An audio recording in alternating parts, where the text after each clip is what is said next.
What happens when a royal guest mistakes morning television for her personal throne? In just 36 seconds, one comment would turn a friendly interview into the most shocking moment in daytime TV history. This is the story of how Meghan Markle went from composed duchess to combative diva, live on Good Morning America.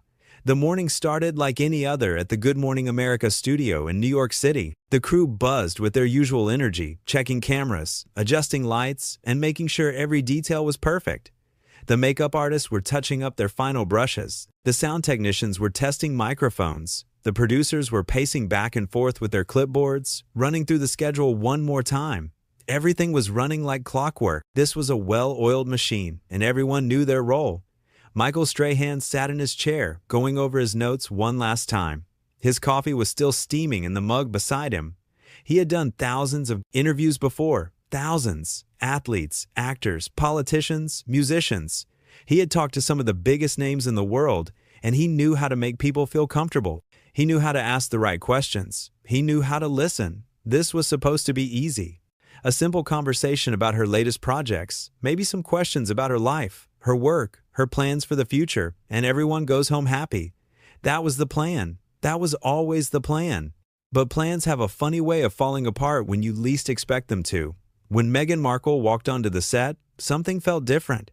The atmosphere changed. Not in the warm, excited way that usually comes with a celebrity guest.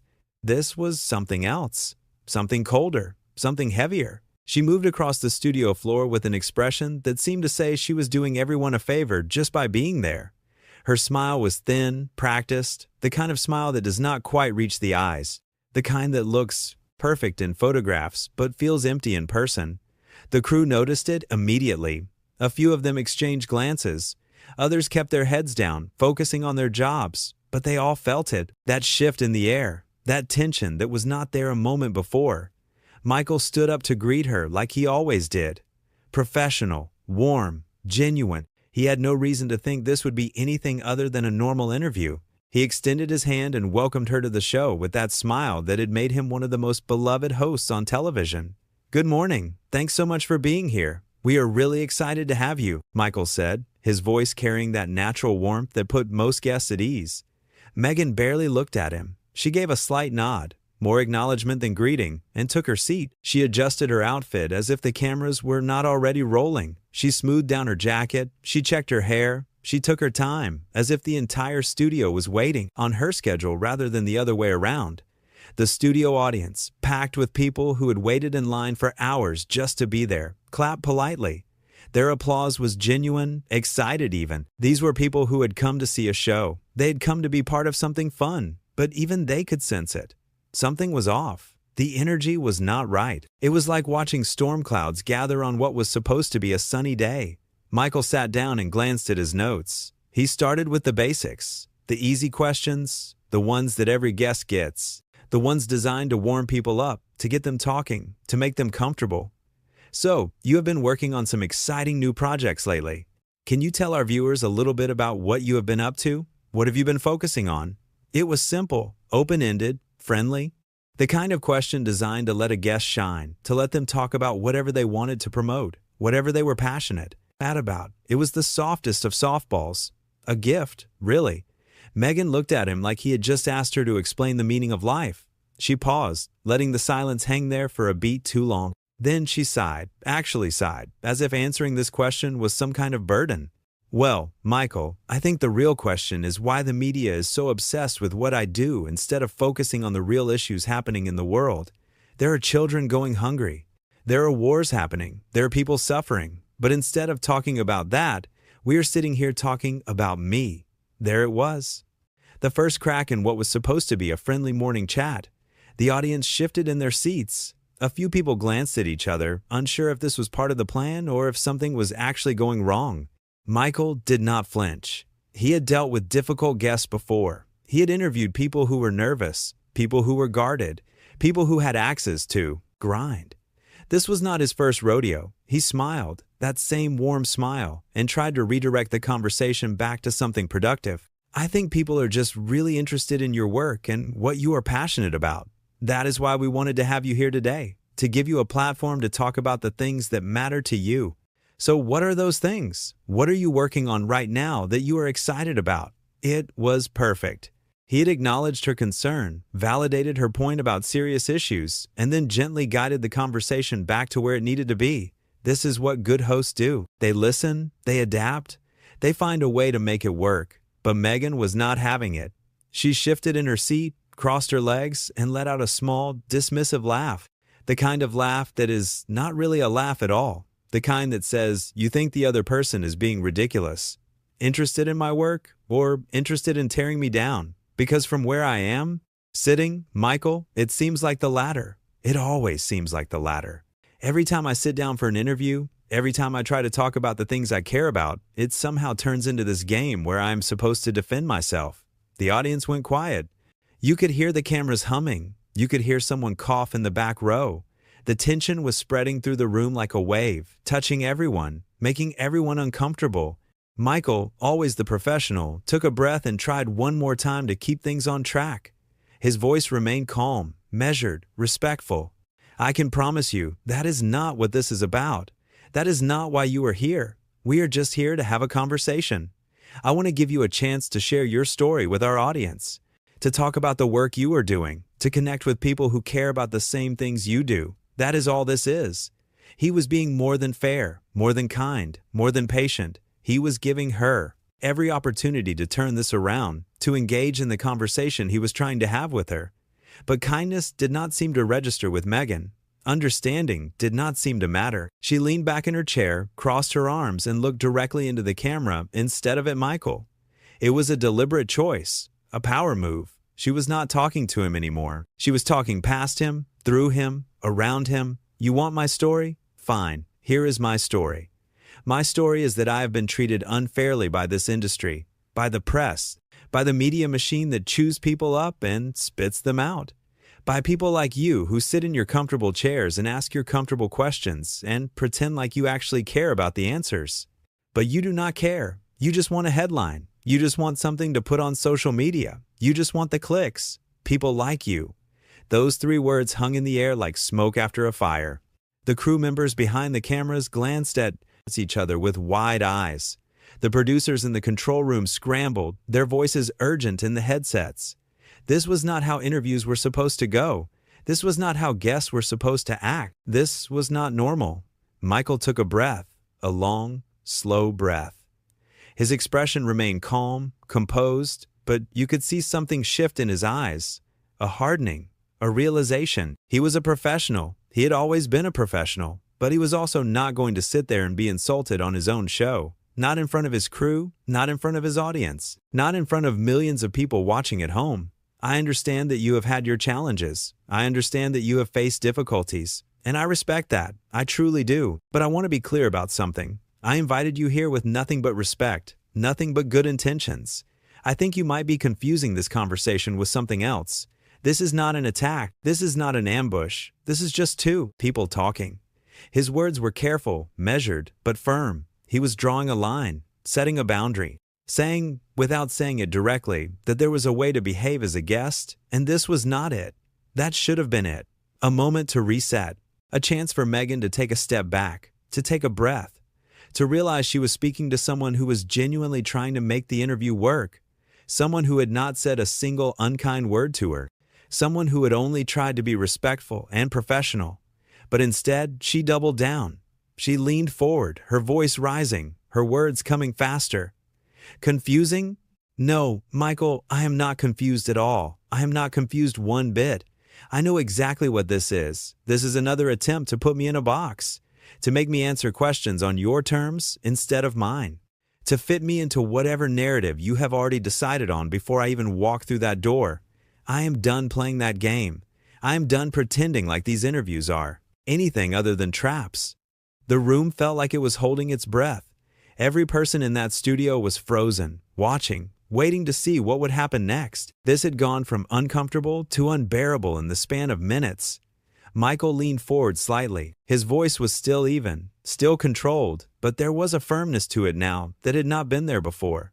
A steel underneath the calm. I am not sure what game you think this is, but I can tell you right now, there is no agenda here. There is no trap. There is no narrative. We invited you because people want to hear from you, because they are interested in what you have to say. But if you are not interested in having a respectful conversation, if you are going to sit here and attack me for trying to do my job, then maybe this is not the right place for you today." It was a line in the sand, a clear, unmistakable boundary. He had given her chance after chance to engage like a reasonable person, and she had thrown every single one of those chances back in his face. Now he was done trying, and for a second, just a second, it seemed like maybe, just maybe, Meghan would pull back. Maybe she would realize she had pushed too far. Maybe she would see that she was in the wrong here. But she did not. She did not pull back. She did not apologize. She did not even pause to consider what he had said. Instead, her eyes flashed, her jaw tightened. And when she spoke again, her voice was loud enough that the microphones picked up every single word with perfect clarity. "Not the right place for me? How dare you? How dare you sit there and tell me where I should and should not be? Do you have any idea who I am? Do you have any idea what I have been through? What I have sacrificed? What I have given up? You sit here in your comfortable little chair, in your comfortable little studio, asking your comfortable little questions, and you have the audacity, the absolute audacity, to tell me this is not the right place for me?" Her voice was rising now, not quite yelling, but close, the kind of controlled anger that was somehow even more uncomfortable than an outright shout, the kind that made everyone in the room want to look away, but unable to stop watching. The audience was frozen. Some people looked down at their hands, embarrassed to be witnessing this. Others stared in disbelief, their mouths slightly open. A few had their phones out, recording, knowing that what they were seeing was going to be talked about for days. Michael remained calm, remarkably, impossibly calm. He sat there, his hands folded in his lap, his expression neutral. He had every right to fire back, every right to defend himself, every right to match her energy with his own. But he did not. He refused to. Instead, he took a moment, a long moment. He looked directly at her, and when he spoke, his voice was quiet, steady, clear. "I know exactly who you are. I know your story. I know what you have been through because you have talked about it many times in many different forums, and I have never once questioned your experiences or your feelings. But that does not give you the right to come on this show and disrespect me. It does not give you the right to disrespect this platform. It does not give you the right to attack me for trying to have a conversation with you. I have been nothing but professional with you from the moment you walked in here, nothing but respectful, and I deserve that same respect in return." It was the truth, plain and simple, undeniable, and everyone watching knew it. Everyone in that studio, everyone in that audience, everyone watching at home on their televisions and their phones and their computers, they all knew it. Michael had done nothing wrong. He had asked basic questions. He had been kind. He had been patient. He had tried, over and over again, to make the interview work. And in return, he had been accused of having an agenda, of being part of some media conspiracy, of not caring about real issues. But Meghan was not done. Even after everything Michael had said, even after he had laid out the truth so clearly that there was no way to misunderstand it, she was not done. She stood up from her chair. The movement was sudden, sharp. The microphone was still clipped to her jacket, picking up the rustling of fabric, the sharp intake of breath, everything. "Professional? You call this professional? You call bringing me on here just to ambush me with your loaded questions professional? I should have known better. I should have known better than to trust this. To trust you. To trust mainstream media and their games. This whole thing, this entire setup, it is a joke. And I am not going to sit here and be part of it anymore." She reached down and yanked the microphone off her jacket. The sound was loud, jarring, amplified through every speaker in the studio. She tossed it onto the chair behind her like it was trash, like it meant nothing, like the entire show and everyone working on it meant nothing. And then she started walking toward the exit, walking away from Michael, from the cameras, from the audience, from everything. The studio was silent except for the sound of her heels clicking against the floor. Click, click, click. Each step echoing through the space like a drumbeat. The cameras were still rolling, capturing every moment. The producers in the control room were yelling into their headsets, trying to figure out what to do, how to handle this, whether to cut to commercial or keep rolling. The audience sat there, completely stunned. Nobody moved. Nobody spoke. They just watched as Meghan Markle walked off the set of Good Morning America in the middle of a live broadcast. Michael did not chase after her. He did not yell. He did not lose his composure. He did not do anything except sit there for a moment, processing what had just happened. Then, slowly, he turned to face the camera. His expression was a mixture of surprise and resignation, the look of someone who had just witnessed something they never expected to see. "Well," he said, shaking his head slightly, a small, almost disbelieving smile on his face. "That was unexpected. That was definitely not what we had planned for this morning. We will take a quick break and be right back with more Good Morning America." The feed cut to commercial, but the damage was done. The moment was captured, every second of it. Every word, every expression, every movement. All of it recorded, all of it witnessed by millions of people. Behind the scenes, the control room erupted into chaos. Producers were on their phones immediately. Publicists were scrambling, trying to figure out how to spin this, how to explain it, how to make it look like anything other than what it obviously was. But Michael, he just sat there for a moment, quiet, still, processing what had just happened, trying to understand how a simple morning interview had turned into this. One of the crew members, a young woman who had been working on the show for years, came over to check on him. Her face was concerned, sympathetic. "Are you okay? That was intense," she said quietly. So the microphones would not pick it up. Michael nodded, letting out a long breath. Yeah, I am good. I am fine. Just did not see that coming. Not at all." And he really did not.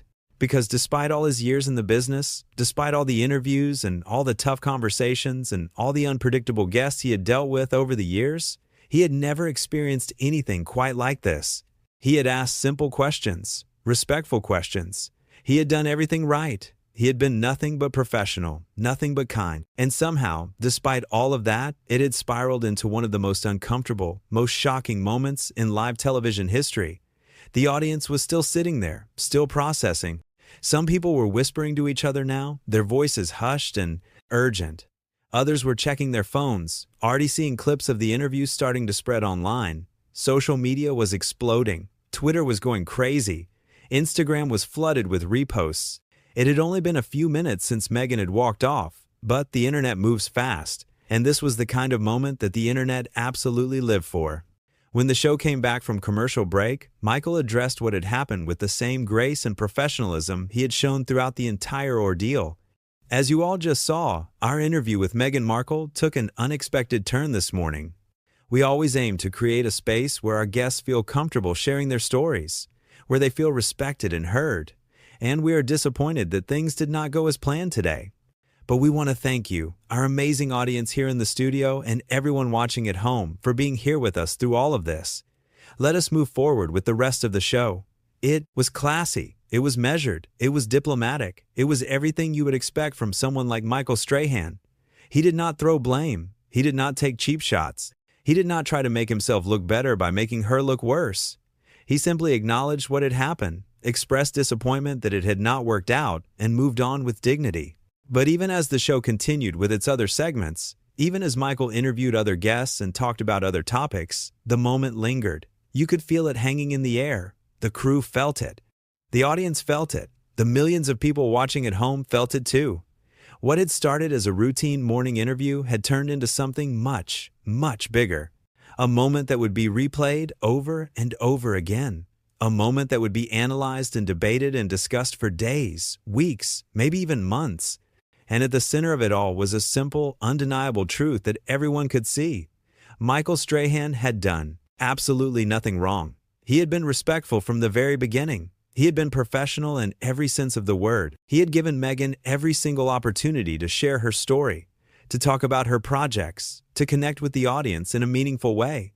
And in return, she had accused him of having an agenda. She had dismissed his questions as traps. She had insulted him to his face. And then she had stormed off the set like a child throwing a tantrum. The contrast could not have been clearer if someone had drawn it with a marker. On one side, you had a seasoned professional trying to do his job. On the other side, you had a guest who seemed more interested in making a statement, in proving a point, in being the victim, than in actually having a conversation. As the cameras rolled and the show wrapped up for the day, the studio began to empty out. The audience filed out slowly, their conversations animated, their faces still showing signs of shock and disbelief. They had come expecting a normal morning show. They had gotten something they would never forget. The crew started breaking down the set, their conversations filled with the same sense of disbelief. Everyone had an opinion, everyone had something to say, but they all agreed on one thing. They had never seen anything like that before, not in all their years working in television. Michael sat in his dressing room afterward, finally allowing himself a moment to decompress. He scrolled through his phone, watching as the clips spread across every platform imaginable. The footage was everywhere: Twitter, Instagram, YouTube, Facebook, TikTok. Every single social media platform was flooded with videos of the interview, with commentary, with hot takes, with reactions. Everyone had an opinion. Some people were defending Meghan, trying to argue that she had every right to be upset, that the media had treated her unfairly in the past, that she was justified in her reaction. But those voices were few and far between. The overwhelming response, the response that dominated every comment section and every discussion thread, was clear. She had crossed a line, a big line. People were not just talking about what she said. They were talking about how she said it, the tone of her voice, the disrespect dripping from every word, the entitlement in her posture, in her expressions, in the way she had looked at Michael like he was beneath her. It was one thing to be frustrated with the media. It was one thing to have had bad experiences in the past, but it was another thing entirely to take that frustration out on someone who was actively trying to help you, someone who had shown you nothing but kindness. Michael did not respond to any of it publicly. He did not issue a statement. He did not go on Twitter to defend himself. He did not do any of that. And he did not need to. The footage spoke for itself.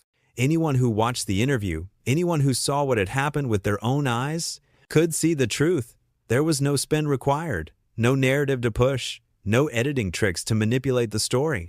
Just a straightforward, honest recording of a conversation that went off the rails because one person refused to engage in good faith. That night, as the story continued to dominate headlines and trending topics, people started dissecting every single moment of the interview.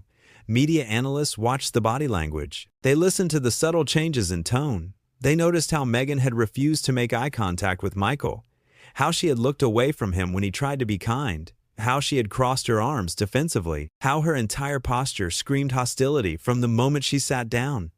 They noticed how Michael, in contrast, had remained open and welcoming throughout the entire ordeal, how his body language never shifted to match her hostility, how he had kept trying, kept extending olive branches, kept offering her chances to turn things around, and how, even when he finally drew a line and told her this was not okay, he did it with respect. With firmness, yes, but with respect.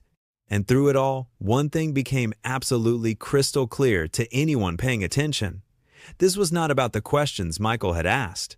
It was not about the media. It was not even about the interview itself. This was about someone who had walked into that studio with a chip on her shoulder the size of a boulder, ready to fight a battle that no one else was even trying to have.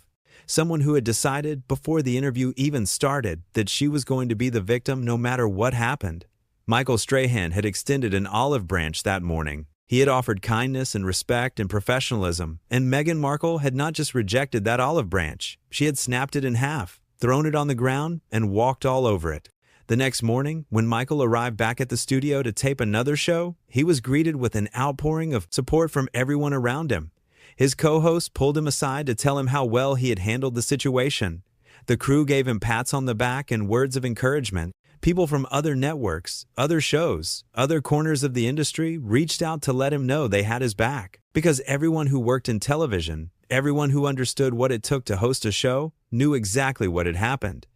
They knew he had handled an impossible situation with grace and dignity. And as for Meghan, she had made her statement. She had walked off that set thinking she had proven a point, thinking she had stood up for herself against the big bad media machine, thinking she had shown everyone that she would not be pushed around or controlled or manipulated. But all she had really done, all she had actually accomplished, was show the entire world exactly who she was when things did not go her way, when she did not get the treatment she thought she deserved, when someone dared to treat her like a normal guest instead of royalty. Because here is the thing about live television that Meghan seemed to have forgotten. You cannot hide when the cameras are rolling. You cannot edit your way out of a bad moment. You cannot control the narrative when millions of people are watching everything unfold in real time. You cannot spin it or reframe it or pretend it did not happen the way it happened. And when you choose to lash out at someone who is trying to treat you with respect, when you choose to be hostile and combative for no good reason, people notice. They see it, they remember it, and they form their opinions based on what they saw, not on what you wish they had seen. They notice, and they do not forget.